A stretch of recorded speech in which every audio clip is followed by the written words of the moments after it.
নমস্কার, চলে এসেছি একটা রেসিপি নিয়ে। আজকে আমি ফুলকপির ভর্তা করছি। দেখুন ফুলকপির ভর্তা করতে আমার কী কী লাগছে। প্রথমে কড়াতে জল বসিয়ে দিয়েছি, এবার ফুলকপিটাকে একটু বয়েল করে নেব।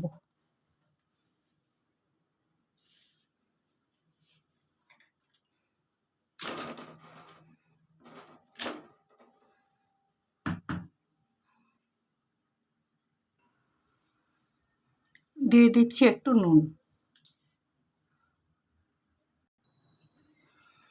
কপিটা আমার সেদ্ধ হয়ে গেছে, এবার এটাকে নামিয়ে জল ঝরিয়ে নিচ্ছি।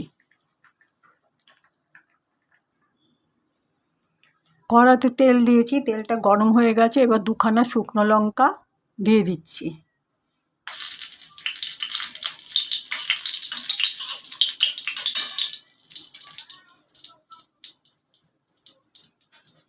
এই শুকনো লঙ্কা দুটো আমি ভেজে তুলে নেব।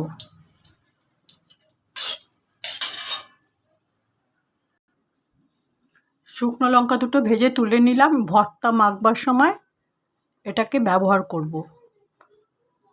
মাখবো না, যদিও শেষে গুঁড়ো করে দেব, কড়াতেই দেব। প্রথমে আমি দিয়ে দিচ্ছি রসুন।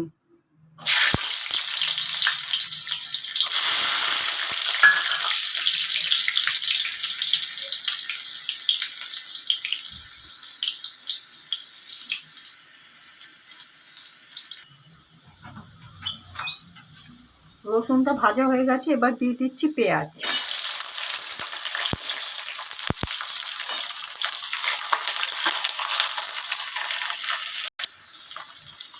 দিয়ে দিচ্ছি একটু নুন। দিয়ে দিচ্ছি কাঁচা লঙ্কা।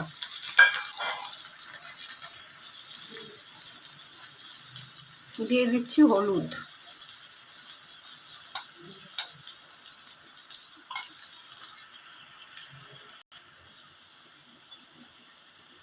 ঝাল লঙ্কার গুঁড়ো। এবারে দিয়ে দিচ্ছি ফুলকপি।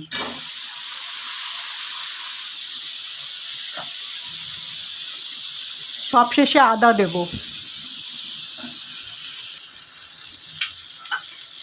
এবারে দিয়ে দিচ্ছি গ্রেট করে রাখা আদা।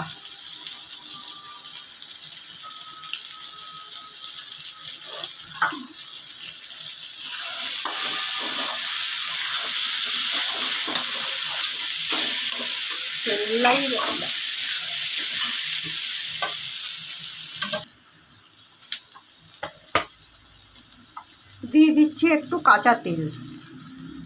ভর্তাতে সবসময় একটু শেষে কাঁচা তেলটা দেবেন। আমি এবার গ্যাসটা নিভিয়ে দিলাম।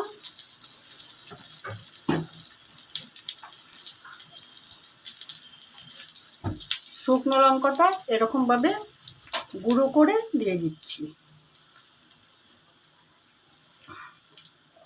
রান্নাটা স্ট্যান্ডিং টাইমে রেখে আমি ফিরে আসছি। রান্নাটাকে স্ট্যান্ডিং টাইমে রেখে আমি পাত্রর মধ্যে ঢেলে নিয়েছি ফুলকপির ভর্তা। রেসিপিটা আমি পুরো শেয়ার করলাম। আমি আমার ভিডিওটা আজ এখানেই শেষ করছি। আগামীকাল একটা নতুন রেসিপি নিয়ে আসবো। সবাই ভালো থাকবেন। নমস্কার।